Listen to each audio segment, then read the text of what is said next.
नमस्ते सभी को। Welcome to the sharing stories podcast. इस चैनल में हम किताबों पर चर्चा करते हैं और इसी कड़ी में आज हम एक ऐसी किताब की जरा गहराई में जा रहे हैं जिसने पीढ़ियों को प्रेरित किया है। एक ऐसी रचना जो अपनी सादगी में ना बड़ा गहरा ज्ञान समेटे हुए है। खलील जिब्रान की द प्रॉफिट। हमारे पास जो जानकारी है, लेख, नोट्स, विश्लेषण, वो सब यही बताते हैं कि ये सिर्फ एक किताब नहीं है बल्कि एक साथी जैसी है जिसे लोग जीवन भर अपने पास रखते हैं। तो आज का हमारा मिशन है ये समझना कि आखिर क्या है इस छोटी सी किताब में जो करीब एक सदी बाद भी दुनिया भर के लोगों के दिलों को इस तरह छू लेती है। हाँ, ये सवाल वाकई दिलचस्प है। द प्रॉफिट का जादू शायद उसकी कालातीत प्रासंगिकता में छिपा है। 1923 में जब ये छपी थी, तब से लेकर आज तक ये लगातार पढ़ी जा रही है। 40 से ज्यादा भाषाओं में अनुवादित हो चुकी हैं। तो चलिए आज इसी रहस्य को परत दर परत खोलने की कोशिश करते हैं। देखते हैं कि ये कैसे जीवन के बड़े सवालों को संबोधित करती है। बिल्कुल। Bring your book to life with AI. Plotsformovies.com helps you create movie-like trailers for your book, allowing filmmakers to visualize your story just the way you imagined it while writing. Enhance the storytelling experience to a whole new level with realistic characters, immersive voiceovers, and cinematic sound effects. No more boring stock images or generic clips. Captivate your audience, spark curiosity. Make readers and filmmakers eager to explore more. Plotsformovies.com, where your story becomes cinema. तो शुरुआत करते हैं इसकी बनावट से। हमारे स्रोत बताते हैं कि ये 1923 में प्रकाशित हुई। लेखक थे लेबनानी अमेरिकी दार्शनिक, कवि और कलाकार काहिल गिब्रान। लेकिन ये कोई आम कहानी या उपन्यास तो नहीं है ना? नहीं, बिल्कुल नहीं। ये दरअसल 26 गद्य कविताओं का संग्रह है। मतलब ऐसी कविताएं जो कहानी या निबंध की तरह लिखी गई हों। इसका ढांचा बड़ा अनोखा है। एक पैगंबर हैं अल-मुस्तफा। हाँ, अल-मुस्तफा वो एक काल्पनिक शहर है। ऑफ रिलीज वहां 12 साल बिताने के बाद अब अपने वतन वापस जाने वाले जहाज का इंतजार कर रहे हैं। और उनके जाने से ठीक पहले शहर के लोग उनसे मिलते हैं और जीवन के अलग अलग पहलुओं पर उपदेश देने का आग्रह करते हैं। अच्छा, और वहीं से वो 26 अध्याय निकलते हैं जो इस किताब का दिल है। हर अध्याय एक अलग विषय पर है। प्रेम, विवाह, बच्चे, देना, अरे बाप रे, खाना पीना, काम, खुशी और गम, घर, कपड़े, खरीदना बेचना। हाँ, अपराध और सजा, कानून, स्वतंत्रता, तर्क और जुनून, दर्द, आत्मज्ञान, सिखाना, दोस्ती, बातें करना, समय, अच्छाई बुराई, प्रार्थना, आनंद, सौंदर्य, धर्म और अंत में मृत्यु। सही में ऐसा लगता है जैसे जीवन का कोई पहलू छूटा ही नहीं। बिल्कुल, लगभग हर मानवीय अनुभव को इसमें समेटा गया है। और ये सिर्फ शब्दों का जादू नहीं है। जिब्रान, जो खुद एक बेहद प्रतिभाशाली चित्रकार थे, हाँ, ये भी सुना है, उन्होंने इस किताब के लिए 12 चित्र भी बनाए। और ये चित्र महज सजावट नहीं है, ये शब्दों के साथ मिलकर एक गहरा अर्थ पैदा करते हैं। अल-मुस्तफा के संदेशों को जैसे एक और परत देते हैं।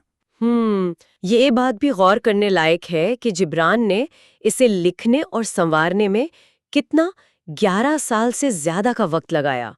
ये कोई जल्दी में लिखी गई रचना नहीं थी, बल्कि उनके जीवन भर के चिंतन का निचोड़ लगता है। सही कहा है। शायद इसीलिए इसे उनके साहित्यिक जीवन का शिखर माना जाता है और उन्हें the bard of Washington street यानी वॉशिंगटन स्ट्रीट का कवि जैसी उपाधि मिली। हाँ, ये उपाधि भी मैंने पढ़ी थी। निश्चित रूप से ये उनके दिल के बहुत करीब का प्रोजेक्ट था। उन्होंने पहले इसे अरबी में लिखना शुरू किया था, फिर अंग्रेजी में लिखा। इस पर उन्होंने बहुत मेहनत की, कई ड्राफ्ट लिखे, तब जाकर ये अपने अंतिम रूप में आई।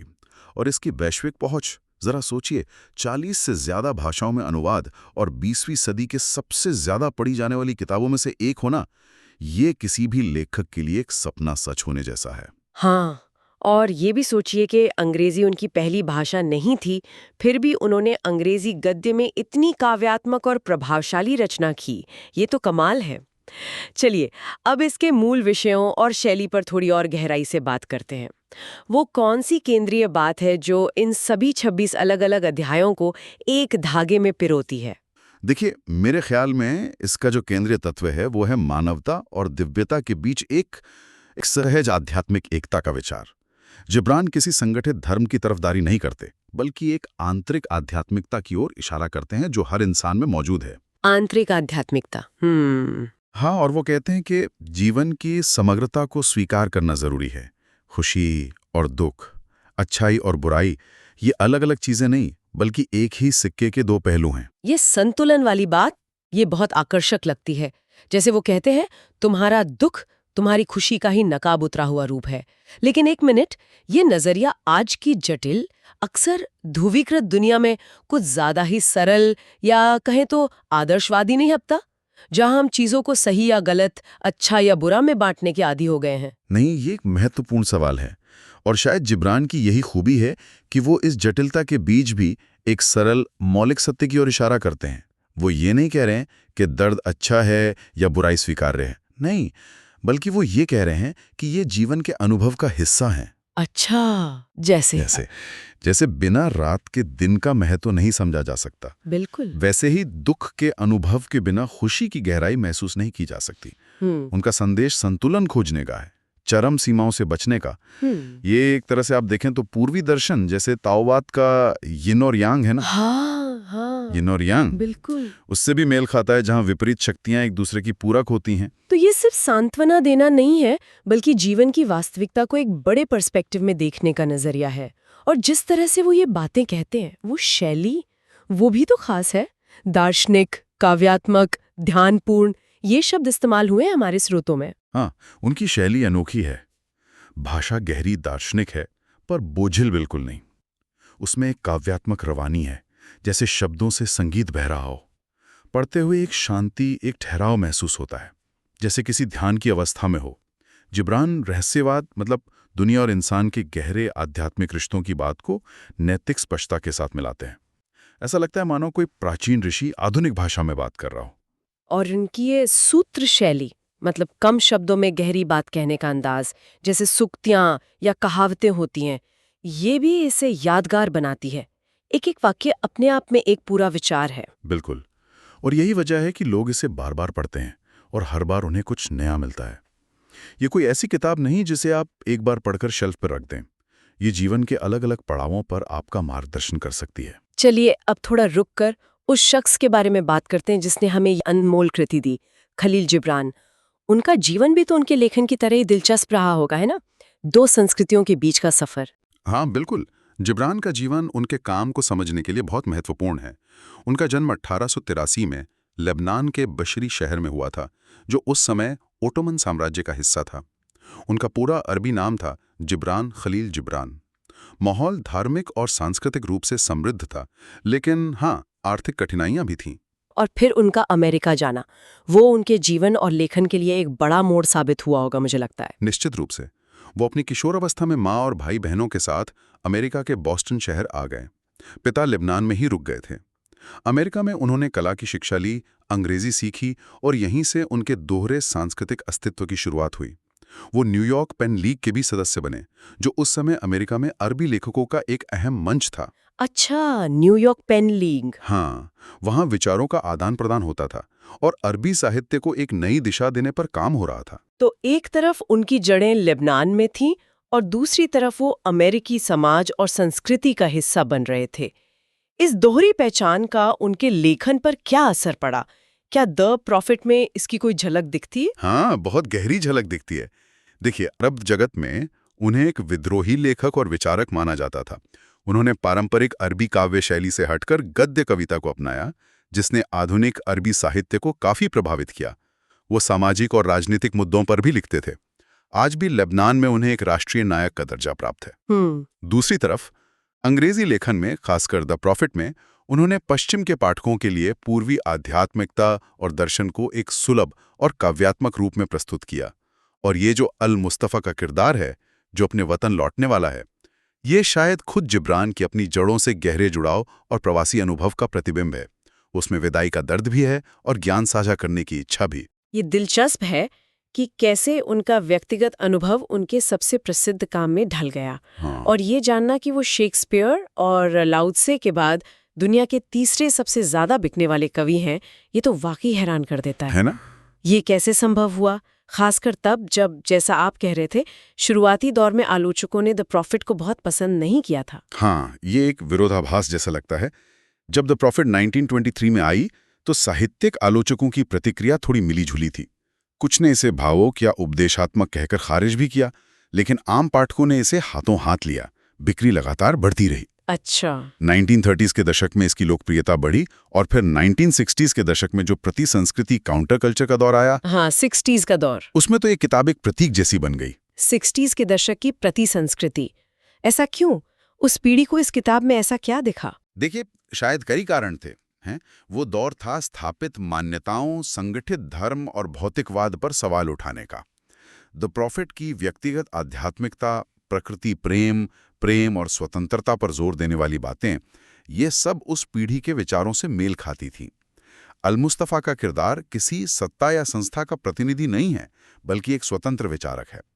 किताब की भाषा सरल लेकिन गहरी थी, जो इसे आसानी से सुलभ बनाती थी, और ये शांति और सार्वभौमिक भाईचारे का संदेश देती थी, जो उस दौर की अशांति के बीच सुकून देने वाला था। तो पाठकों का जुड़ाव आलोचकों की राय से कहीं ज्यादा मजबूत साबित हुआ। हमारे शोध बताते हैं कि पाठक इसे सिर्फ एक किताब नहीं बल्कि एक साथी मानते हैं। ये साथी किताब, कंपेनियन बुक वाली बात क्या है? इसका मतलब है कि ये एक ऐसी किताब है जिसे लोग मुश्किल समय में, खुशी के पलों में या जीवन के बड़े बदलावों के दौरान अपने पास रखते हैं, उससे सलाह लेते हैं या उसमें सांत्वना ढूंढते हैं। इसे बिस्तर के पास रखने, यात्रा पर साथ ले जाने या किसी प्रियजन को दुख या मुश्किल समय में उपहार में देने का चलन आम है। हाँ, मैंने भी सुना है ऐसा। इसकी सूत्र शैली, मतलब वो छोटी गहरी बातें, इसे ऐसा बनाती है कि आप कोई भी पन्ना खोलें, आपको शायद उस क्षण के लिए कोई प्रासंगिक विचार मिल जाए। जैसे कोई दोस्त जो हमेशा सही सलाह देता है बिना किसी लाग लपेट के। पाठकों की प्रतिक्रियाएं भी यही दर्शाती हैं, है ना? लोग इसे आत्मा से बात करने वाली किताब कहते हैं। बिल्कुल। पाठक अक्सर इसके गीतात्मक गद्य, इसकी शांतिदायक लय और इसके कालातीत ज्ञान की प्रशंसा करते हैं। प्रेम, काम, खुशी, दुख, बच्चों का पालन पोषण, मृत्यु, इन सब पर अल-मुस्तफ़ा के विचार इतने मौलिक और सार्वभौमिक लगते हैं कि वो किसी शास्त्र के वचनों जैसे प्रतीत होते हैं। लेकिन हाँ, बिना किसी धार्मिक कट्टरता के। ये जीवन के हर चरण में सोचने के लिए कुछ न कुछ देती है। मुझे लगता है इसकी सबसे बड़ी खूबी यही है कि ये उपदेश देती है लेकिन बिना उपदेशक बने। ये मार्गदर्शन करती है लेकिन बिना हुक्म चलाए। ये आध्यात्मिकता की बात करती है लेकिन बिना किसी कर्मकांड या पंथ के। ये पाठक को सोचने पर मजबूर करती है, उसे अपनी समझ बनाने की स्वतंत्रता देती है। आपने बहुत खूबसूरती से इसका सार बताया। ये पाठक पर कोई विचार थोपती नहीं, बल्कि संभावनाओं के द्वार खोलती है। ये एक विदाई है अल-मुस्तफ़ा की ओरफली से विदाई, और साथ ही एक आध्यात्मिक यात्रा का निमंत्रण भी। यह हमें याद दिलाती है कि जीवन की यात्रा में हर अनुभव, चाहे वो सुखद हो या दुखद, हमें खुद को और इस ब्रह्मांड को बेहतर ढंग से समझने का एक अवसर देता है। वो संतुलन जिसकी हमने बात की, उसे पाना ही शायद इस यात्रा का लक्ष्य है। तो अंत में हम कह सकते हैं कि द प्रॉफिट की स्थायी अपील शायद इसी में है कि ये मानवीय अनुभव की जटिलताओं को स्वीकार करती है और उन्हें एक बड़े आध्यात्मिक ढांचे में रखती है, और वो भी ऐसी भाषा में जो सीधे दिल को छूती है। ये हमें जोड़ती है एक दूसरे से, प्रकृति से और शायद अपने अंदर के गहरे सत्य से। निश्चित रूप से ये एक पुल की तरह है, अलग अलग संस्कृतियों, पीढ़ियों और विश्वासों के बीच। इसकी सादगी में एक असाधारण शक्ति छिपी है। तो ये थी हमारी आज की गहरी पड़ताल खलील जिब्रान के द प्रॉफिट पर। एक ऐसी किताब जो वाकई समय की कसौटी पर खरी उतरी है और लगातार पाठकों को प्रेरित कर रही है। हाँ, और जैसा कि कई पाठक कहते हैं, ये एक ऐसी किताब है जिसे जीवन में कई बार अलग अलग उम्र और परिस्थितियों में पढ़ना चाहिए। हर बार ये कुछ नया सिखा सकती है। बिल्कुल। तो श्रोताओं के लिए एक अंतिम विचार छोड़ते हैं जो हमारे स्रोतों से ही उपजा है, लेकिन जिस पर हमने सीधे तौर पर ज्यादा बात नहीं की। जिब्रान संतुलन और जीवन की समग्रता पे बहुत जोर देते हैं। आज की भागदौड़ भरी, अक्सर खंडित महसूस होने वाली जिंदगी में, जहां हम काम, परिवार, निजी समय, ऑनलाइन दुनिया के बीच बटे हुए हैं, द प्रॉफिट का संतुलन का संदेश कितना प्रासंगिक है और इसे असल जिंदगी में कैसे उतारा जा सकता है? क्या ये सिर्फ एक सुंदर विचार है या इसमें वाकई कोई व्यवहारिक मार्गदर्शन छुपा है? ये वाकई सोचने लायक सवाल है। शायद अल-मुस्तफ़ा के हर विषय पर दिए गए विचार, काम को प्रेम से करना, देने में आनंद खोजना, खुशी और गम दोनों को स्वीकारना, ये सब उसी संतुलन को पाने के अलग अलग रास्ते हैं। ये हमें याद दिलाता है कि जीवन के अलग अलग हिस्सों को अलग थलग देखने के बजाय उन्हें एक समग्र इकाई के रूप में देखना जरूरी है। शायद यही आज के दौर के लिए इसका सबसे महत्वपूर्ण संदेश हो। इसी विचार के साथ हम आज की चर्चा समाप्त करते हैं। हम श्रोताओं से अनुरोध करेंगे कि अगर आपको हमारा ये विश्लेषण पसंद आया और आप ऐसी ही और ज्ञानवर्धक चर्चाएं सुनना चाहते हैं तो कृपया चैनल को सब्सक्राइब करें और हमें समर्थन दें। आपका समर्थन हमें बेहतर कंटेंट बनाने के लिए प्रेरित करता है। ये कंटेंट plotsformovies.com द्वारा समर्थित है, एक AI सक्षम बुक ट्रेलर प्लेटफॉर्म जहां आप किताब खरीदने से पहले उसे बेहतर ढंग से समझने के लिए उसका 1 मिनट का ट्रेलर देख सकते हैं।